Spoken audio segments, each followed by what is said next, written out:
Hello everyone, welcome back to my channel. ಇವತ್ತು ಮದುವೆ ಶಾಸ್ತ್ರದ 2ನೇ ದಿನ. ಇವತ್ತು ದೇವ್ರ ಕಾರ್ಯ ಮತ್ತು ಒಂದೊತ್ತು ಇತ್ತು. ನಾನು ಒಂದೊತ್ತು ಇದ್ದೆ. ಒಂದೊತ್ತು ಅಂದರೆ ಒಂದೇ ಹೊತ್ತು ಊಟ ಮಾಡಬೇಕು ಆವತ್ತಿನ ದಿವಸ. ಆಮೇಲೆ ತಲೆಸ್ನಾನ ಮಾಡಿದ ಮೇಲೆ ಇವನ್ ವಾಶ್ರೂಮ್ಗೂ ಹೋಗಂಗಿಲ್ಲ, ಒಂದು ಹನಿ ನೀರು ಕುಡಿಯೋಂಗಿಲ್ಲ ಅನ್ನೋ ಥರ ಇತ್ತು. ಸೊ ಇದೆಲ್ಲ ನನಗೆ ಹೊಸ್ತಾಗಿತ್ತು, ಯಾಕಂದರೆ ಯಾರ ಮದುವೆಲೂ ನಾನು ಈ ಥರ ಎಲ್ಲ ಪಾರ್ಟಿಸಿಪೇಟೇ ಮಾಡಿರಲಿಲ್ಲ. ಫಾರ್ ದ ಫಸ್ಟ್ ಟೈಮ್ ಈ ಥರ ಒಂದತ್ತೆಲ್ಲ ಮಾಡ್ತಾ ಇದ್ದೀನಿ. ಇಲ್ಲೂ ಅಷ್ಟೇ ಫಸ್ಟು ಕೊಂಕನ ಕಟ್ಬಿಟ್ಟು ಸ್ವಲ್ಪ ಇನ್ನೂ ಏನೇನೋ ಶಾಸ್ತ್ರಗಳಿತ್ತು.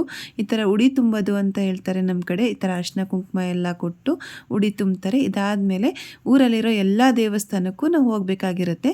ನಮ್ಮ ಆಂಟಿ ಊರಿಗೆ ನಾನು ಚಿಕ್ಕದ್ರಲ್ಲಿ ಬರ್ತಾ ಇದ್ದೆ, ಬಟ್ ಎಷ್ಟೋ ಸುಮಾರು ವರ್ಷಗಳಾದಮೇಲೆ ಇಲ್ಲಿ ಬಂದಿದ್ದೀನಿ. ಆಮೇಲೆ ನನ್ನ ಹಸ್ಬೆಂಡ್ ಕೂಡ ಊರಿಂದ ಬಂದಿದ್ದರು. ನಾವೆಲ್ಲ ಇಲ್ಲಿ ದೇವಸ್ಥಾನಕ್ಕೆ ಹೋಗ್ತಾ ಇದ್ದೀವಿ. 13 ಜನಕ್ಕೆ ಒಂದೊತ್ತಿಟ್ಟಿದ್ರು. ಕೆಲವೊಂದಷ್ಟು ಜನ ರಿಲೇಟಿವ್ಸ್ ಆಗಿದ್ದರೆ, ಕೆಲವೊಂದಷ್ಟು ಜನ ಊರಲ್ಲಿರೋರಿಗೆ ಒಂದೊತ್ತಿಟ್ಟಿದ್ರು. ಇಲ್ಲಿ ನನ್ನ ಮಗಳು ಕೂಡ ಖುಷಿಯಿಂದ ರೆಡಿಯಾಗಿದ್ದಾಳೆ.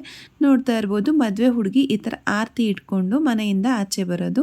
ಇದಾದಮೇಲೆ ಒಂದೊಂದೇ ದೇವಸ್ಥಾನಕ್ಕೆ ಎಲ್ಲರೂ ಒಂದೊತ್ತಿರೋರು, ಆಮೇಲೆ ಹುಡುಗಿ ಕಡೆಯವರು, ಆಮೇಲೆ ಮದುವೆ ಹುಡುಗಿ ಎಲ್ಲರೂ ಈಗ ಹೋಗ್ತಾ ಇದ್ದೀವಿ. ಮನೆ ಹತ್ರ ಈ ಥರ ಒಂದು ಚಪ್ರ ಹಾಕಿದ್ರು. ದೇವಸ್ಥಾನಕ್ಕೆ ಅಂತ ಮೊದಲು ಹೋಗಿದ್ದೆ ನಾವು ಈ ಊರಿನ ಗ್ರಾಮ ದೇವತೆ ಆಗಿರುವ ದ್ಯಾಮವ್ವ ದೇವ್ರಿಗೆ. ಈ ದೇವರ ವಿಶೇಷತೆ ಏನಂತಂದರೆ, ಈ ದೇವಿ ತನ್ನ ಮೊಗತ್ತನ್ನು ಶಿಶ್ನಾಳ್ ಶರೀಫಜ್ಜ ಅವ್ರಿಗೆ ಕೊಟ್ಟಿದ್ರು ಅಂತ.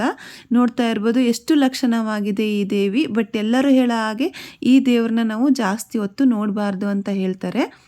ನೆಕ್ಸ್ಟು ಒಂದೊಂದಾಗಿ ಎಲ್ಲ ದೇವಸ್ಥಾನನೂ ಕಂಪ್ಲೀಟ್ ಮಾಡಿದ್ವಿ. ತುಂಬ ಅಂದರೆ ತುಂಬಾ ಬಿಸಿಲಿತ್ತು. ಬಟ್ ನಾನು ಯಾವತ್ತೂ ನೀರಿಲ್ದೇ ಇರ್ತಿರ್ಲಿಲ್ಲ. ಬಟ್ ಫಸ್ಟ್ ಟೈಮ್ ನಾನು ನೀರು ಕುಡಿದೇನೆ ಎಲ್ಲ ದೇವಸ್ಥಾನಗಳಿಗೂ ಹೋಗ್ತಾ ಇದ್ದೀನಿ. ಬಟ್ ಅಷ್ಟು ಗೊತ್ತಾಗ್ತಿಲ್ಲ, ಯಾಕಂದರೆ ಎಲ್ಲ ದೇವಸ್ಥಾನಗಳು ಅಷ್ಟು ಚೆನ್ನಾಗಿತ್ತು. ಆಮೇಲೆ ಎಲ್ಲ ರಿಲೇಟಿವ್ಸು ಇರೋದ್ರಿಂದ ಎಲ್ಲರ ಜೊತೆ ಮಾತಾಡಿಕೊಂಡು ಹಾಗೂ ಹೀಗೂ ಎಲ್ಲ ಆಲ್ಮೋಸ್ಟ್ ಎಲ್ಲ ದೇವಸ್ಥಾನಗಳನ್ನು ಕಂಪ್ಲೀಟ್ ಮಾಡಿದ್ವಿ. ಇಲ್ಲಿ ಕೆಲವೊಂದಷ್ಟು ಹಳೆಯ ದೇವಸ್ಥಾನಗಳಿದೆ, ನೋಡೋಕ್ಕಂತೂ ತುಂಬಾ ಚೆನ್ನಾಗಿದೆ. ಈ ಊರ ಹೆಸರು ಗುಡಗೇರಿ ಅಂತ, ಕುಂದಗೋಳ ತಾಲೂಕು. ಎಲ್ಲ ದೇವಸ್ಥಾನಗಳನ್ನ ಮುಗಿಸ್ಕೊಂಬಂದ್ಮೇಲೆ ಒಂದೊತ್ತಿನವ್ರಿಗೆ ಊಟ ಇತ್ತು. ನೋಡಿದ ತಕ್ಷಣ ನಮ್ಮ ಕಡೆ ಊಟ ನೋಡಿ ತುಂಬ ಖುಷಿ ಆಯಿತು. ಡಯೆಟ್ನೆಲ್ಲ ಲೆಕ್ಕನೇ ಮಾಡಲಿಲ್ಲ ಇವತ್ತು. ಎಲ್ಲರೂ ಖುಷಿಯಿಂದ ಮಾತಾಡಿಕೊಂಡು ಊಟ ಮಾಡಿದ್ವಿ. ಇವರೇ ನೋಡಿ ನಮ್ಮ ಶೈಲಕ್ಕ. ಇವರು ನನ್ನ 2ನೇ ಅಮ್ಮ ಅಂದ್ರೂ ತಪ್ಪಾಗಲ್ಲ, ಯಾಕಂದರೆ ಅಷ್ಟು ಒಳ್ಳೆ ಬಾಂಡಿಂಗ್ ಇದೆ ನಮ್ಮ ಮಧ್ಯ. ನೆಕ್ಸ್ಟ್ ಇದೆಲ್ಲ ಆದಮೇಲೆ ಇನ್ನೊಂದಷ್ಟು ಶಾಸ್ತ್ರಗಳು ಸಂಜೆ ಇತ್ತು. ಇದನ್ನು ನೆಕ್ಸ್ಟ್ ವ್ಲಾಗಲ್ಲಿ ಪೋಸ್ಟ್ ಮಾಡ್ತೀನಿ. ಈ ವಿಡಿಯೋ ನಿಮಗೆಲ್ಲ ಇಷ್ಟ ಆಯಿತು ಅನ್ಕೋತೀನಿ. ಇಷ್ಟ ಆಗಿದ್ದರೆ ವಿಡಿಯೋನ ಲೈಕ್ ಮಾಡಿ, ಹೇಗನ್ನಿಸ್ತು ಅಂತ ಕಮೆಂಟ್ ಮಾಡಿ, ಹಾಗೆ ನಿಮ್ಮ ಫ್ರೆಂಡ್ಸ್ ಜೊತೆಗೆಲ್ಲ ಶೇರ್ ಮಾಡಿ. ಇನ್ನೂ ನನ್ನ ಚಾನಲ್ನ ಸಬ್ಸ್ಕ್ರೈಬ್ ಮಾಡಿಲ್ಲ ಅಂದರೆ ಸಬ್ಸ್ಕ್ರೈಬ್ ಮಾಡಿ. Thank you.